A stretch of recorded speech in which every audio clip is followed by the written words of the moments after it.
Merci. La parole est à Cécile Untermaier pour le groupe SRC et pour 10 minutes.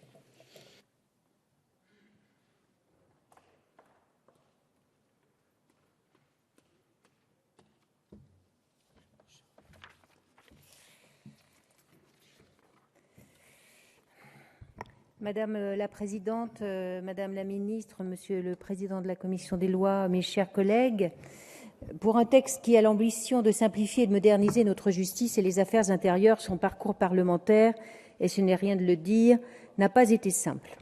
Nous n'avons effectivement pas pu nous mettre complètement d'accord avec le Sénat. Je souhaite axer mon propos autour de 5 éléments contenus dans ce texte. Le premier, sur l'article 1er relatif au statut des animaux. Cet article est issu d'un amendement porté en avril dernier par notre collègue Jean Glavany, ici présent, et plus largement par l'ensemble du groupe socialiste. Cet amendement de pure forme est rapidement devenu le cœur de cette loi et a concentré de nombreuses critiques. Pourtant, et nous sommes nombreux à le répéter depuis avril dernier, cette disposition se borne à préciser que les animaux sont des êtres vivants doués de sensibilité. Qui peut nier cette évidence?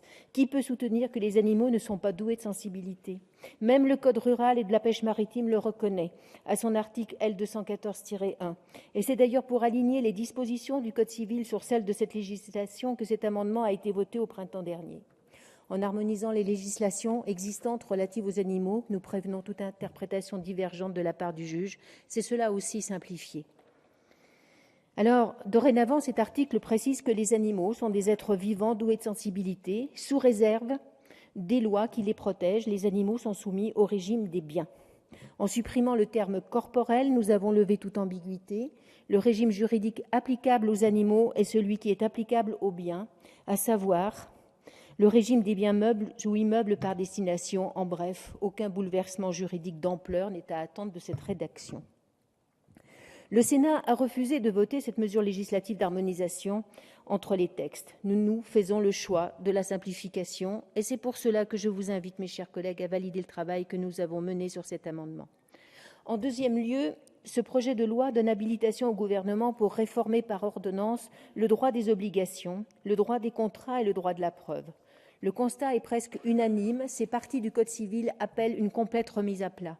En effet, après plus de 2 siècles, les dispositions relatives au droit civil des contrats ou des obligations n'ont été que très faiblement ajustées dans leur structure et dans leur substance par le législateur.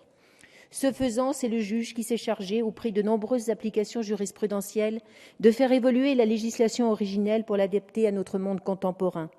La société de 1804 n'étant rien comparable avec celle d'aujourd'hui, en 2015, il est temps que le législateur se saisisse enfin de ces questions. Alors que la loi doit être claire et lisible, il est insupportable que certaines dispositions du Code civil ne reflètent plus, à leur simple lecture, l'état du droit positif. Cette mise à jour du Code civil est d'autant plus nécessaire que ce corpus juridique constitue le socle des normes traçant les rapports quotidiens entre citoyens. Jadis, le Code civil était connu et reconnu pour la sécurité juridique qu'il apportait aux citoyens qui pouvaient facilement se référer aux règles rangées par catégorie qu'il énonçait. Ce n'est aujourd'hui plus le cas. Pour que ce code rayonne à nouveau à travers le monde, il nous faut, comme on peut le faire de temps à autre, avec un tableau qui perd ses couleurs, le restaurer. Pour procéder à cette restauration, nous ne partons pas du néant. La réforme du droit des contrats, des obligations et de la preuve est à ce point nécessaire que de nombreuses réflexions ont été menées depuis une dizaine d'années. Citons par exemple les rapports rédigés sous la direction des professeurs Catala-Terré qui ont donné naissance à des projets de réforme aboutis. Mais aucun n'a pu être transposé en droit positif, et ce, tant à cause de l'ampleur de la tâche que de la nécessaire volonté politique qui doit accompagner un travail aussi titanesque.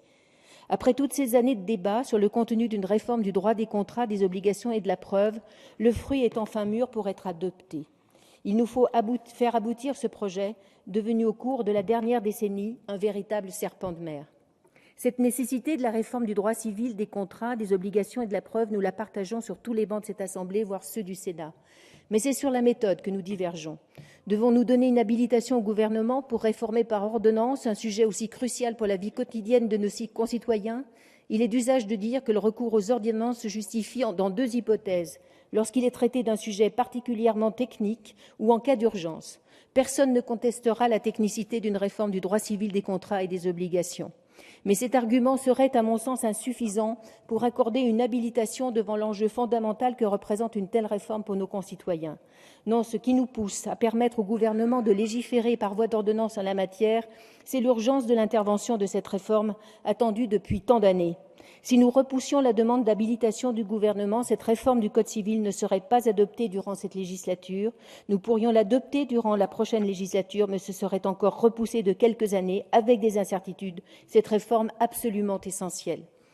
Ainsi, à la question que j'énonçais plus haut et qui était de savoir s'il fallait ou non habiliter le gouvernement à réformer le droit civil des contrats, des obligations et de la preuve, je répondrai que s'il fallait écouter son cœur, nous répondrions par la négative, mais parce que nous allons privilégier la raison, nous nous devons de donner au gouvernement cette habilitation.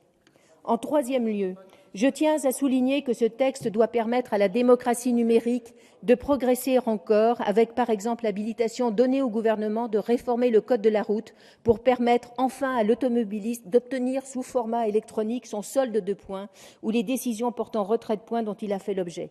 Le numérique constitue un formidable vecteur de simplification pour nos concitoyens dans leur vie de tous les jours et nous nous en saisissons. En quatrième lieu, ce texte procède à un véritable toilettage du tribunal des conflits.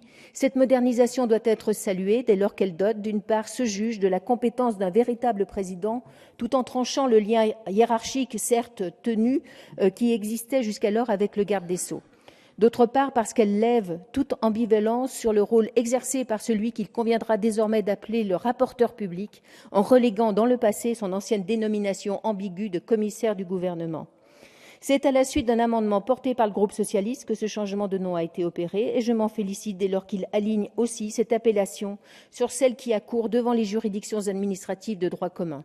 Ce sont deux affirmations de l'indépendance de cette juridiction que ce texte consacre. En cinquième lieu, je tiens à souligner à quel point l'instauration d'un tribunal foncier en Polynésie française est un formidable levier de simplification dans un territoire qui ne comprend pas de cadastre et où les litiges relatifs à des limites de propriété sont foison. Un tel tribunal permettra aux Polynésiens de voir leurs droits de propriété définitivement établis pour le plus grand bénéfice de leur sécurité juridique. Et j'ajoute qu'il est prévu que le commissaire du gouvernement, membre de la direction des affaires foncières, vienne en soutien de cette action et contribue ainsi à l'efficacité dans la mise en œuvre de ce dispositif. Cela nous semble une bonne chose. Alors que déjà plusieurs lois sur la simplification ont été adoptées sous cette législature, dernièrement celle relative à la simplification des relations entre l'administration et les citoyens, il importe aussi de faciliter l'accès au droit. L'habilitation à codifier le droit du contrat, des obligations et de la preuve dans le champ contraint des évolutions jurisprudentielles et des rapports universitaires répond à cette nécessité. Je tiens à préciser toutefois que la simplification ne peut être une fin en soi. Des situations complexes exigent des réponses adaptées et pour finir, la belle expression du professeur Delmas Marty de ne pas tomber dans la démagogie de la simplicité, mais plutôt faire la pédagogie de la complexité quand celle-ci s'impose. C'est parce que cette loi remplit ses objectifs que je la voterai.